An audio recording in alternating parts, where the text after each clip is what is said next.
The Reason for God is Timothy Keller's argument for the existence of God. There's a lot to like in this book. It was recommended to me by a friend that I met on deployment in Afghanistan. But there's a whole lot I didn't agree with. The biggest thing is that this book should be more accurately titled The Reason for a Christian God. I can absolutely get behind discussions for the reason for God, but in my opinion, it's the universal God, the God of many names. And I'm an omnist or universalist, and that means I believe in most spiritual philosophies and religions. And I say, believe what you want, walk your own unique path. But let's sit together, figure it out, ask better questions, see if we can find better answers. A quick note on Christianity, war, and me. I was raised Southern Baptist in a small town in Oklahoma, but I left the church and the religion behind years ago. My dog tags when I was in the military said I was Christian, and I'm not exactly sure when I stopped being a Christian, or even when I stopped believing in God. I think all those years in the desert at war, I forgot about God. I enlisted in the Army, September 11th happened, and the whole world fell apart, and I guess I fell into it. War clouds things. There's this immediacy that's always there. It has this great power. It draws you in. It bends time, bends reality around you. And even though I know I'm on a spiritual journey now and open to universal beliefs, I feel more Christian today than I ever did walking the halls of the First Baptist Church. And in that, I mean that I feel there is very little difference in the teachings of the Buddha and the teachings of Christ. A little over 2 years ago, I had this intense moment of clarity. One night I was in bed. It was late. My wife was asleep next to me, and I just had this sense of understanding of myself, of people, of the universe, and God. It wasn't magic. It's not like that. It only reinforced my existing belief in love and kindness. And I knew that the divine was in all of us, regardless of faith, regardless of anything. And I think it'll look different to you, maybe. We've all probably seen it, right? Glimpses of the divine in a piece of art, in a sunset you'll never forget, looking at the Milky Way on a really dark night, hearing Pavarotti, seeing a child, looking at an ancient tree. You feel the power of it, the warmth.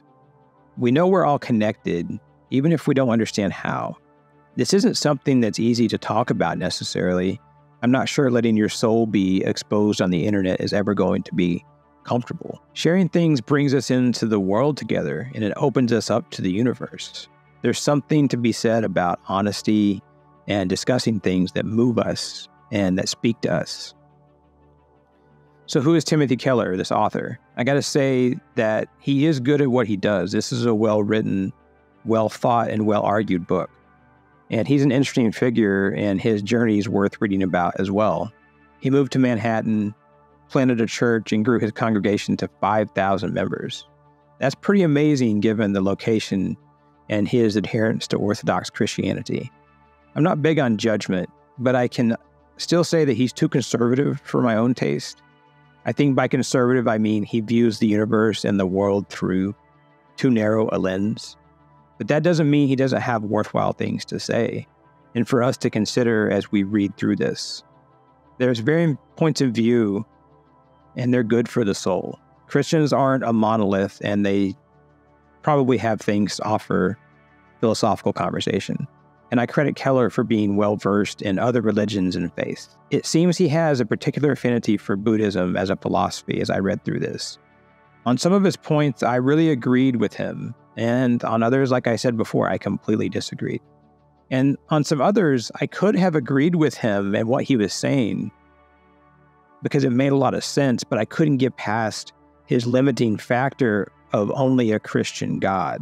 So it's like he had all this great stuff that he was saying at times, but then he would say, but this is only within the confines of Christianity. And I couldn't get behind that. As far as the book structure, he leads off with 7 chapters, and each one deals with a common argument against Christianity that he's heard over the years. It's a pretty interesting format. And these opening 7 chapters are strong, and they're interesting to read. And after this, he moves on to make arguments for Christianity as the only righteous faith, based mainly on the teachings and the writings of the New Testament. I found these chapters to be less tightly written than the first 7, and he loses me a lot more in them. But even when I got lost, I would still find solid nuggets of truth that I appreciated in the commentary that Keller writes. He clearly understands God, in my opinion. I think his grip on salvation is solid. He understands the beauty of divinity. He knows love. These are all critical things that make the book worth the squeeze, especially if you can look past his overfocus on Christianity as the supreme and only way. And then there's the literal Bible. Keller lost me in his argument for the literal interpretation and accuracy of the Bible. He takes on scientific biblical scholars head on, and he argues why the gospel must be this factual canon. And his arguments didn't sway me at all. They were okay as far as arguments go, but they didn't move the needle, in my opinion. His argument about timelines is hard to follow when the closest part of the Bible to Jesus living on earth was written, at best, 25 years after Jesus died. And it was probably even longer than that. And it was much further after the life of Jesus in the case of most of the other Gospels of the New Testament. But even 2.5 decades is a long time. You can't even get an eyewitness to agree on what happened 25 minutes after a car wreck, much less what happened with Jesus Christ 25 years after he died, or 100 or 200 or 300 years. Keller argues the presence of details in the Bible mean that it's true. And yes, the Bible has details in it that match identified history. But I don't think this holds any water, because people have known for a long time that if you include details in things, it makes something more legitimate. So just having details in it doesn't make the rest of it 100% fact. I think man's influence on what was or wasn't, quote unquote, the Bible has been significant. What was and wasn't put in the Bible was way less the inspired word of God, and it was way more a deliberate and intentional decision by men. If we look at it, there are so many things that influence what we are told that the Bible is and is not.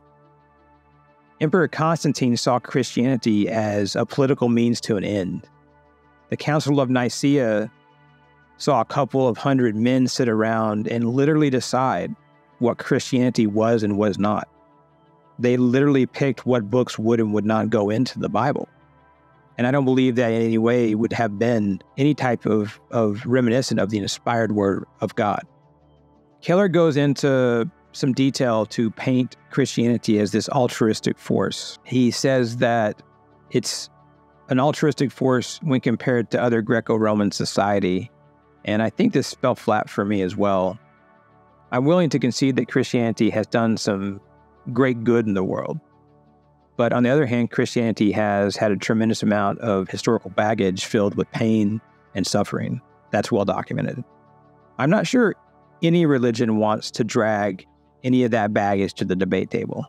That gets messy fast given the fallibility of man. And it's worth noting here that Christianity deserves its hits, but we can't simply ignore what other religions have done or made possible. As an example, I love Hinduism. I subscribe to much of its teachings, but I can also concede that the creation and rise of the caste system was one of the most destructive things we've ever seen, and that happened within the confines of Hinduism on the subcontinent. So we have to look at it all with balance. Religion's an easy thing to blame for the woes of humankind. Yes, religion's been at the forefront of many conflicts throughout history, but it's less religion and the base message of whatever religion is at conflict with one another that causes the war, the pain, and the suffering. The key and the common factor in all of these is really human and humankind. If religion had not existed, there would have still been battlegrounds and conflict. So I would say instead of blaming religion for everything, we might instead turn our attention inward and ask how we make the world a better place. How are we making ourself a better place? That self with a capital S deep inside of us. Before we move on, please subscribe by hitting the watermark in the lower right-hand corner. and share this with any friends and family you think might benefit from it. And we'll move on to Keller's grasp beyond Christianity. He clearly is very well educated and well versed in Christianity and other theology, and he has studied other religions quite extensively, as you can tell by reading this book. But he does have some gaps in his understanding of other faiths, in my opinion. He makes some claims for the complete uniqueness of Christianity's origin story. Keller simultaneously argues that most origin and creation stories start with warring parties and opposing gods. And sure, that applies to some religions, but I think it completely ignores the origin and creation stories of some indigenous peoples, including Native Americans, some Native American tribes. The Anishinaabe creation story of Sky Woman and Turtle Island is both peaceful and beautiful. It's also not unique in its own right, and you see similar beautiful stories from around the world. Completely disregarding indigenous origin or creation stories strikes me as a very Orthodox Christian thing to do. He also challenges the Eastern faiths and their impersonal God. I'm not sure he and I share the same interpretation of this impersonal God in Hinduism as one example. Or, for instance, the Tao is God in some interpretations in like Taoism. But beyond that, I'm not convinced at all in the personal nature of the Christian God. Man has over-humanized God over the centuries, and it's been deliberate. In fact, the Gnostics were utterly and completely destroyed in the first couple of centuries after Christ. This was calculated and coordinated by both the church and the empire. And eventually the Catholic Church took great aim at quieting Christian mystics and their movement towards a more universal, esoteric God, an impersonal God. And so I think we really have to look at the fact that this impersonal God concept that you have in some of the Eastern faiths might really be closely held by many in Christianity if the mystics of Christian mysticism hadn't been quieted over the centuries. Keller talks about the expansion of Christianity versus other religions. His view is that Christian expansion differs from every other world religion. This is a fairly weak argument, in my opinion. He says that Islam remains centered in the Middle East, and I think that's really tenuous given its massive presence in South Asia, Southeast Asia, and Indonesia. Yeah, sure, it's centered on Mecca and Saudi Arabia in the Middle East, but it has way more population outside of the Middle East than it does within the Middle East. And that's not to mention its reach across Africa. And I think the expansion of Christianity itself owes much to Emperor Constantine, who again, as we discussed before, used it as a means to an end to greatly expand his power and his reach. And that takes us into dogma and politics, because I don't think we can talk about any religion if we don't talk about dogma and politics. As a child and as a Christian, I saw inauthenticity in too many people. There was too much focus on politics, rules, and dogma. I didn't feel God in the church. I concede that a lot of this was probably on me. I wasn't ready for it or open or prepared to walk a spiritual path. And I think those are shallow words and don't really convey my actual thought. I didn't know where exactly to talk about hell as we kind of had this conversation here, but I think this is as good a place as any. Keller's chapter on hell felt really unnecessary. The Bible, and especially the New Testament, don't really talk about hell. They don't postulate hell in any kind of definitive manner. So hell feels like this human-generated construct of dogma to me, and that it was pushed as this really easy method for the church to control people. Like, do what you're told and you go to heaven, or don't do what you're told and you go to hell. That seems to be a really straightforward way to make sure people do what they're being told to do. Dogma isn't God. Dogma is man getting in God's way, getting in the way of the universe. I also get a little bit confused with Orthodox Christians when they start mixing the New Testament with the Old Testament. Christ's teachings of loving kindness and peace are supposed to completely trump the Old Testament. So why go back to it? It always confuses me. But regardless, I have significant respect for Christians. I'm talking about those authentic Christians who genuinely practice the faith and embrace loving kindness in their heart, in their inner self, in their soul. And Keller went on to talk about Christian morals. He had an argument on morality, and I think it had some compelling points in the chapter. There were some things that I could take away from it and think, oh, that's an interesting discussion. But I don't support his apparent conclusion that religion or God offers the only bedrock on which to construct a morally just society. Morals can be agreed upon and built out of a community who agree on common and shared values. I believe we know morality when we see it because we know light from dark. If we are the universe and collective stardust, God is in each of us. We all have some insight, even if we're blind to it, on what morality is and is not. Keller brought up his thoughts on community, and I think he had a really good quote here. He said, "Ultimate reality is a community of persons who know and love one another. That is what the universe, God, history, and life is all about." I love this quote. It really speaks to how warm a community can be. That we are communal people and we do need one another on some basic spiritual level. For me, it's because we're all the universe. If I am that and you are that, we are that together. And further along the lines of community, he speaks about belief being culturally and historically conditioned to be the truth. And I think we kind of might agree with him here, but probably arrive at much different conclusions than he does. And with that, I have to ask the question, if we taught logic and critical thinking to our children first, and then introduced science, philosophy, religion, and spirituality, where would we see people end up? Religion does often feed itself from the indoctrination of youth.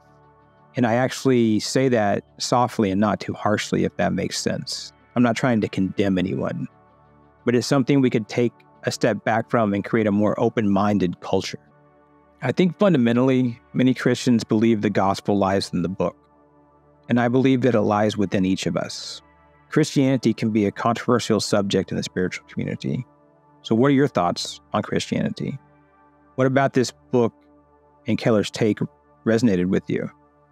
Let me know in the comments and I will absolutely respond. Let's have a conversation.